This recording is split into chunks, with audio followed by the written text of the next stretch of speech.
Hey everybody, welcome back. It's time for another review, and you're probably wondering what the hell is going on. There's 5 ship reviews in 1 week. Yeah, why not?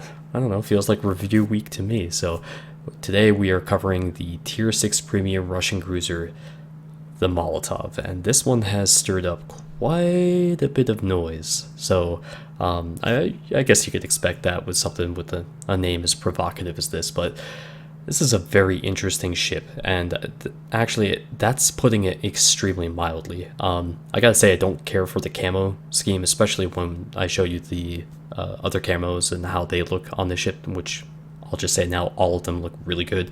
The premium camo always looks like crap for some reason, but this does have torps, and I'm just going to mention these now because if you have to use these, you did something horribly wrong. 14,400 max damage, 70-second reload, 65 knots, 4-kilometer range. And they do have a good firing arc as they are placed right amidships there.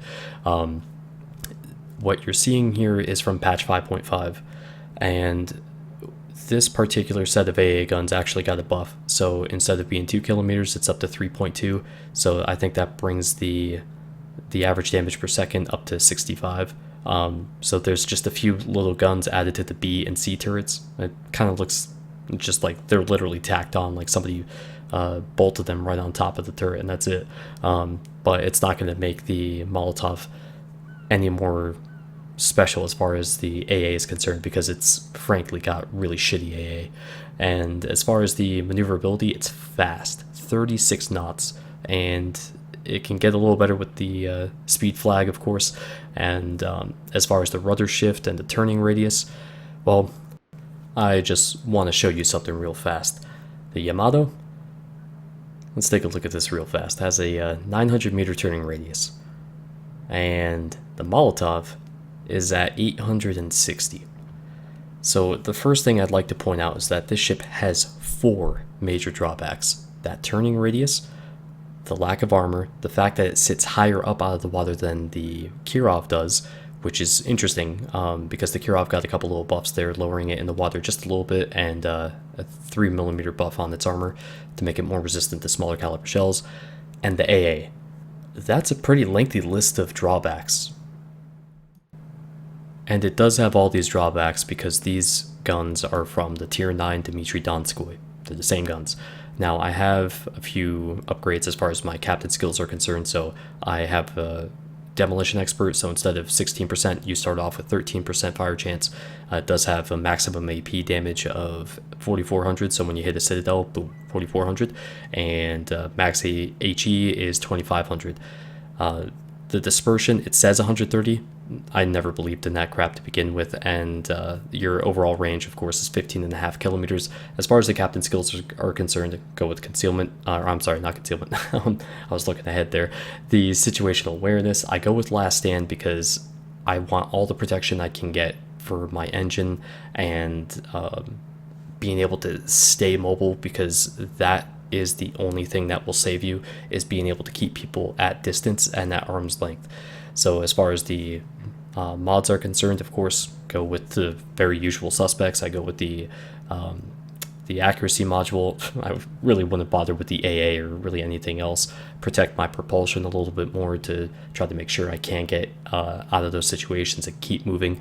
And also, of course, rudder shift, because you certainly need it on this ship. Now, of course, got the commemorative flag going here, and I do run the Zulu flag to get as much credits as I possibly can here. Adding the speed flag, you go up to 37.8 knots. Think about that for a moment. 38 knots in a damn cruiser. And then just jumping over to the camouflage here, that looks better than the premium camo. This looks better than the premium camo. I mean, that looks actually fantastic. And then this looks better than the premium camo. And I mean, it looks exactly the same as the Kirov, of course, but all of these look better than the premium camo. Yeah, I really don't like the premium camos for most of these ships. I just don't think they look very good. But, you know, to each their own. Aesthetics are obviously very, very subjective. But let's jump onto the gameplay here. And first things first, I'm going to show you how not to play this ship. So Trident is a new map. that they introduced in 5.5, and I really like it quite a bit. I do have two problems with it, however. The spawn points are way too far forward, and right now you'll see that line off to the right there. I have a skybox issue with this. I think it's just a driver error. I never had it before, not the current NVIDIA patch, or driver, or the previous one, but the one before that. Everything was all good, and then the last two have totally screwed it up.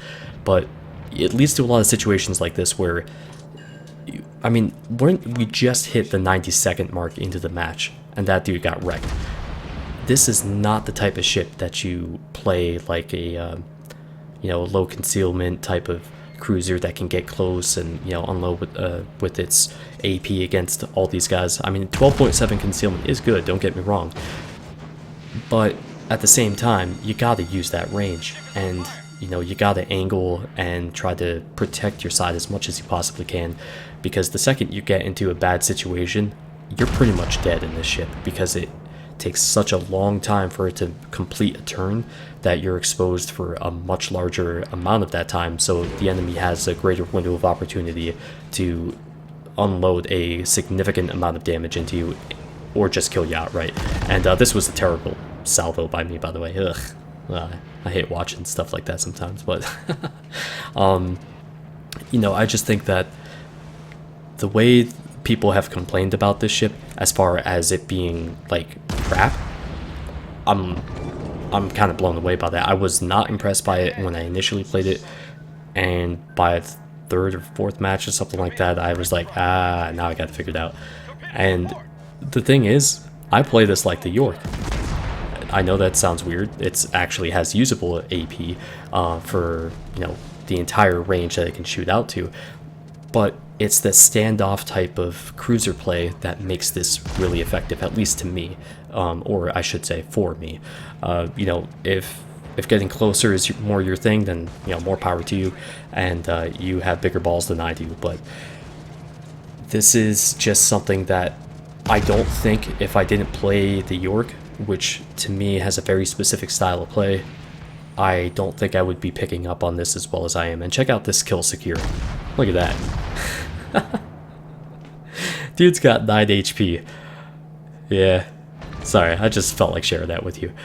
But this match actually ended up, this is my best match with it, and I think this is a phenomenal match. Frere and I are in our Molotovs, and it's on North. We already had a couple Atlantas exchange niceties and die off really fast. I mean, look at where they died. They both basically charged in at each other. It was really weird.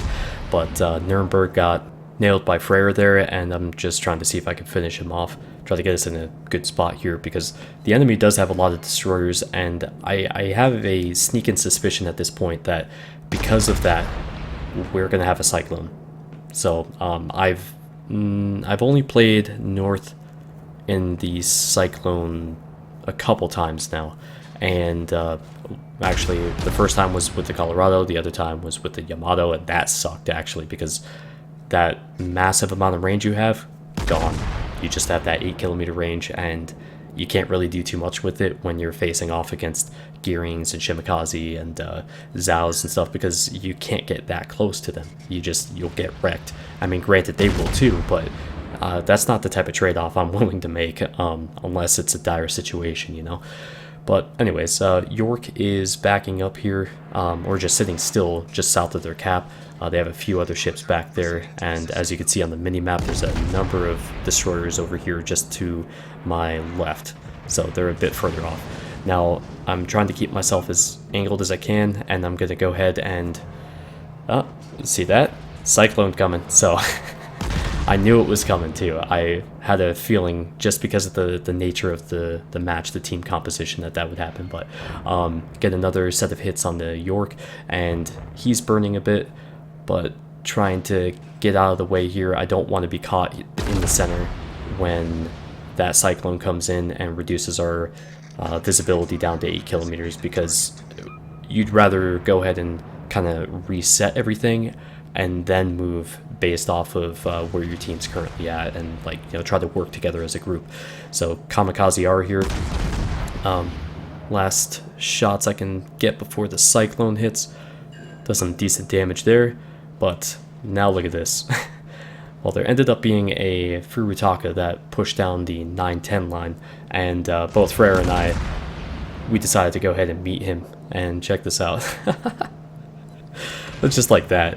You know, he's already down to a quarter of his health, and Frere has a trailing shot on him right there through his bow, does some pretty good damage. So I'm going to see if I can follow up and get the kill here, but not really. So 2,900 damage through the front of a ship like the Furutaka is actually pretty damn good. It's got very good armor frontally. But I just noticed something here though. Those torps, they're going straight for this Hatu, who I only just realized is AFK. And I'm rather disappointed by this because of the fact that we already are down a few points and they still have 5 destroyers to our effectively 1. So unfortunately for our Hatsuharu, wait a second. How the hell does that happen?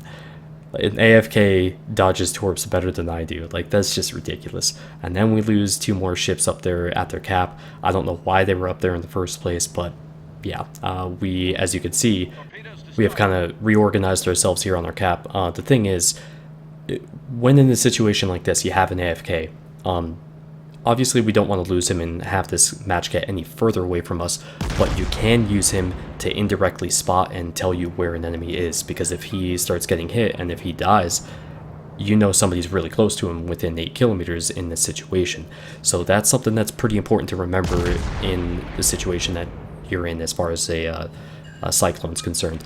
Now, I get some good hits there on the enemy destroyer, and suddenly a Pensacola appears, and son of a bitch, wouldn't you know it, I only have HE loaded, and this is potentially my one chance to do anything to him. And I tried to angle away. I was expecting a lot more damage there, and luckily it was only HE and not AP, so I'm waiting to see if he'll come back into my view range again. But again, this is a fast ship, and it also has a huge turning radius, so chances are he's already turned out and done a 180. Alright, and then just jumping ahead here, pay attention to the minimap and where Frere's at. Obviously, there's some destroyers there, and look at that, he just got a really nasty surprise that's very, very close to him. He gets Confederate there, which is pretty awesome, but unfortunately the Pensacola nailed the hell out of him with AP, and now he's in a dire situation. So there are multiple destroyers around, they're pushing down towards our cap, and we have, unfortunately, a very slow Texas and a very slow Colorado, who are the only other ships that can back us up here. Now, based off of where those shots were coming from, I take an educated guess and get a few hits on the Pensacola, because he ended up beaching himself on that island there, and now that there he is. So unfortunately, we'll lose the Texas, and we just lost Frere as well. So now 3 destroyers and a cruiser and a battleship versus myself, the Colorado, and the AFK Hatsuharu. And at this stage of the match, I just want to mention that this guy blazing away in the Colorado, it was really good to work with him. You know, we were trying to cover each other as best as we could just to claw back into this match and get a win, because, you know, it's just down to us. So, I mean, we got to do what we can do here. And he gets a couple hits into the Izyaslav, and unfortunately, I kind of screwed up that first turret there and almost the second one, but managed to get him taken out. And then suddenly Mahan shows up as well, and now it's just a matter of where the hell that Colorado is, where the Clemson is, and the York as well. I mean, the York is obviously just one shot away from death, but get some good damage into the Mahan there. And I'm trying to hit that front clip, that meaty part, so I can maximize my HE damage. And look at that. Gets a bunch of hits from the Colorado as well, which certainly helped out. And just set him up, knock him down. And I wanted to just leave this part in and not edit through this, just because of the fact that, again, in the chat, if you're seeing this, it's a willingness to communicate and, you know, work together as a team, and maybe that's exactly what the Cyclone is supposed to promote. So in that respect, you know, I think it works. I do think there needs to be adjustments made to it, but overall, you know, this is the type of match that I'm hoping everybody wants to have, as far as people willing to work together. And, you know, teamwork can happen in pubs. I'm just saying that, so it may be few and far between, but when it does happen, it's a wonderful thing. Now, you'll see on the minimap, we're starting to have this storm dissipate. So unfortunately, there's a Colorado here, and I'm gonna see if I can go ahead. Like, I'm basically anticipating the next shot to come in at me to kill me. So the Colorado's no joke, of course. And boom, there we go. Got the York down. We now have a comfortable lead at the moment, but maybe not so comfortable because of the fact that the Colorado could end myself and blaze in the way here pretty quickly. We also still have to defend that Hatsuharu, so that's something that we have to bear in mind. And we still don't know where the hell that Clemson is, so that's a wild card here that I'm anticipating him just showing up out of the blue somehow on my flank and just dumping torps, you know, from 5.5 kilometers away, and they all hit me. So unfortunately, we lose our Hatsuharu, so that kind of sucked. But the York managed to get him taken out, and I guess they figured out that he was AFK, so he must have been a priority target. So now we're even, but the Colorado's on our cap, and at this point, I can't die. Like, if I die and he's left alone, there's no telling how this fight's gonna go. You know, if he gets a triple sit from this guy and, you know, ends up dying like immediately after I do, then, well, that would suck after all this hard work. So I am going in after the Colorado, and I really don't recommend this because I'm switching to AP. I'm anticipating this guy keeping his broadside to me, and I'm doing really good damage here with the HE. But he turns back in. Now he's burning away, but I get the AP salvo off, and it was a poorly aimed shot, but I am in a bad position here regardless of what ship I have. Thankfully the fire took him out and got the Kraken. Now apparently whatever happened to the Clemson, he was stuck, and he's been stuck for over 10 minutes. And I feel so bad for this guy. Like, regardless of anything else that happened, I mean, this sucks to have happen, you know, he doesn't deserve this. And I mean, regardless, I gotta kill him anyways. But you see the very low arc here, even over a small corner of the island like that. It does get in the way of being able to hit his Clemson a little better. But this salvo actually worked out pretty well. Get 6 hits, break damn near half a ship, and apparently that salvo dislodged him, and now he's moving.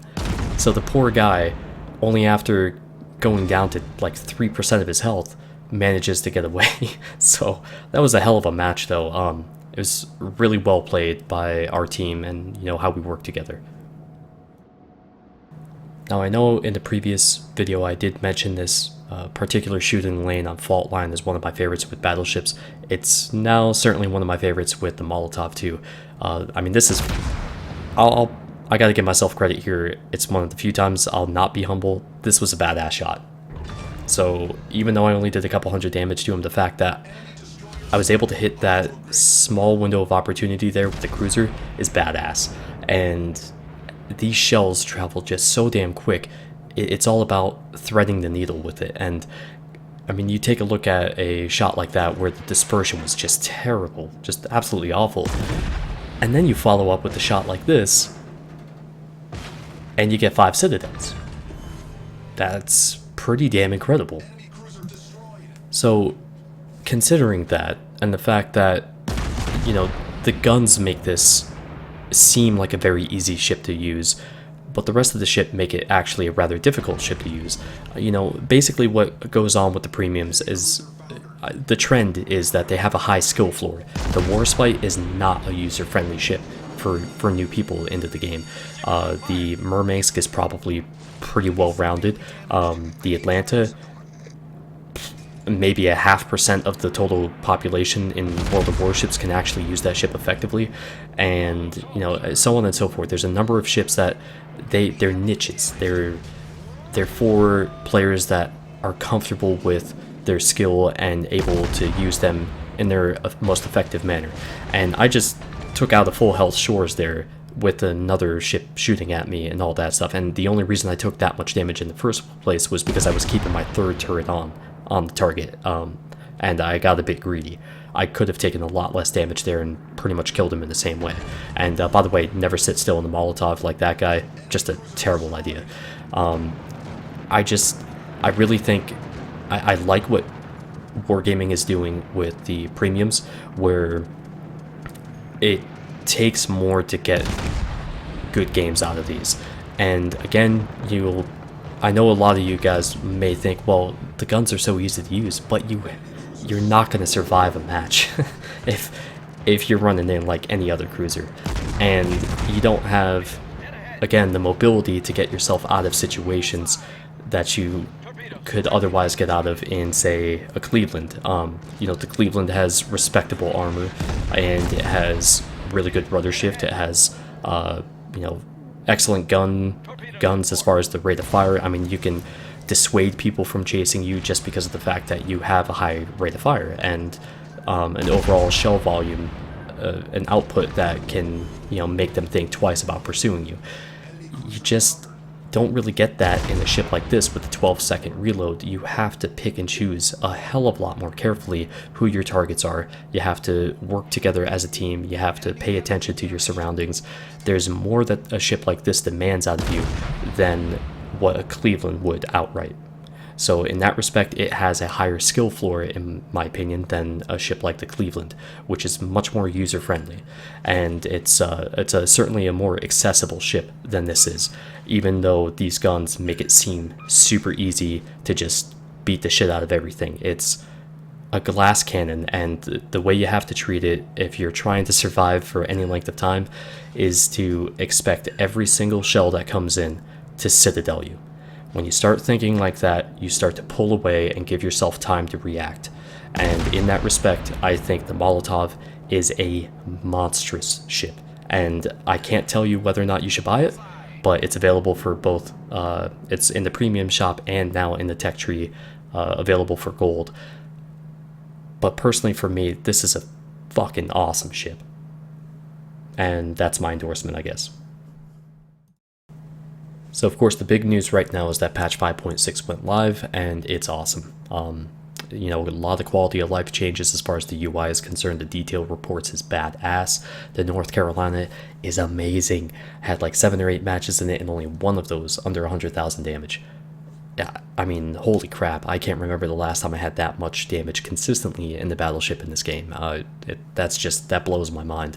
So I suspect you'll see, aside from user replays and my own replays of the Molotov, you're going to see more North Carolina, some Iowa, the Montana, all of these ships post-buff, and we get to see a lot more about the direction that Wargaming is taking the various classes. I would suspect that carriers are going to come back at some point in a big way, because all these buffs to AA it's really curious to me, but who knows what they have planned. But either way, follow me on Twitter, and I can keep you up to date with uploads and stream times, and I'll leave that link in the description, of course. But thank you again for watching, guys, and I hope this was informative, helpful, all that stuff. But I'll see you back here soon. Take care.